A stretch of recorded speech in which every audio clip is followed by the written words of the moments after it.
সূরা বাকারার 149 নম্বর আয়াত আল্লাহ তাআলা বলেন, ফাওয়াল্লি ওয়াজহাকা শাতরাল মাসজিদিল হারাম। নবী আপনি আপনার চেহারা মসজিদে হারামের দিকে ফিরান। 17-18 মাস বাইতুল মুকাদ্দাসের দিকে ফিরে নবী নামাজ পড়ছে। বারবার আসমানের দিকে তাকায়, মনের ইচ্ছা হলো আল্লাহ যদি কিবলাটা আবার কাবার দিকে করত। এটা নবীর মনের চাওয়া, মুখ দিয়ে বলে না। আল্লাহ তাআলা বলেন, قد نرى تقلب وجهك في السماء। নবী আপনি যে বারবার মাথা আসমানের দিকে উঠান, আমি কিন্তু জানি আপনি কেন উঠান। আপনার এই বারবার চেহারা উঠানোটা আমি দেখি। আপনি কেন উঠান আমি জানি। আপনার মনের নিয়ত হলো কিবলা আবার যেন কাবার দিকে হয়ে যায়।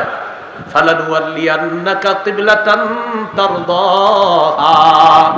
আমি অচিরেই আপনার চেহারাটা ওই কাবার দিকেই করে দিব, যেটা আপনি মনে মনে চাইতেছেন সেদিকে আবার আমি আল্লাহ কিবলাটা করে দিব। 4 রাকাত ওয়ালা নামাজ পড়তেছে, 2 রাকাত নামাজ শেষ, নামাজের মাঝে হুকুম আসলো এক মুহূর্তে আপনি চেহারা ফিরায়া মসজিদে হারামের দিকে চেহারা করেন। নবী বাকি 2 রাকাত কাবার দিকে ফিরে নামাজ আদায় করছে।